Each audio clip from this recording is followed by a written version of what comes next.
আগে আমরা অঙ্ক এভাবে লিখতাম, এখন লিখি হচ্ছে এইভাবে। এই এখন এরকম কেন, এটা একটু ভালো করে বুঝে নেন। ফার্স্টে একটা জিনিস বুঝে নেন, ক বর্গীয় যুক্ত বর্ণ হচ্ছে উ, চ বর্গীয় নাসিক্য বর্ণ হচ্ছে কি ই, ট বর্গীয় নাসিক্য বর্ণ হচ্ছে মূর্ধন্য, ত বর্গীয় নাসিক্য বর্ণ দন্ত ন, আর প বর্গীয় নাসিক্য বর্ণ হচ্ছে ম অথবা অনুস্বার আমরা দিতে পারি। এবার নিয়মটা একটু ভালো করে বুঝে নি। নাসিক্য বর্ণগুলো তার পরবর্তী বর্ণের বর্গ অনুসারে হবে। দেখেন এই যে এগুলো, যেমন পাঞ্জেরি, কঙ্কন, চঞ্চল, কণ্ঠ, কিংবদন্তি ইত্যাদি কিছুই বুঝি নেই। আমি শব্দটা লিখলাম পাঞ্জেরি, দেখেন প আকার পা, তারপর দেখেন দন্তন্য দিলাম, মা বর্ধন্য দিলাম বা ইও দিলাম, এগুলো সব নাসিক্য বর্ণ প্লাস জেরি। এই তিনোটাই নাসিক্য বর্ণ, মূর্ধন্য, দন্তন্য, ইও তিনোটাই নাসিক্য বর্ণ। আমি দেখব পরবর্তী বর্ণ কি, আমি দেখতেছি পরবর্তী বর্ণ হচ্ছে জ। জ কোন বর্গীয় বর্ণ?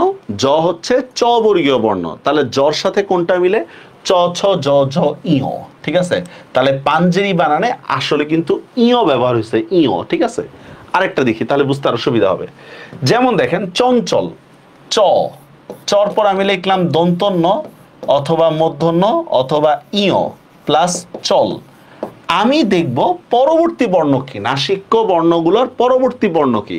আমি দেখতেছি নাসিক্য বর্ণ পরবর্তী বর্ণ কি চ। চর সাথে কোন নাসিক্য বর্ণ বললে বলেন তো? চ ছ জ ঝ ইও, চর সাথে ইওর মিলে। তাহলে এখানে কোনটা হবে বলেন তো? ইও। এবার দেখেন অঙ্ক যদি আমি লিখি, অঙ্কর অনুসারটা হচ্ছে ম প্লাস ক, মিলে? মিলে না। মর সাথে কর মিলে না, এই জন্যই আমরা কিন্তু উ ক লিখি, এই জন্যই আমরা উ ক লিখি।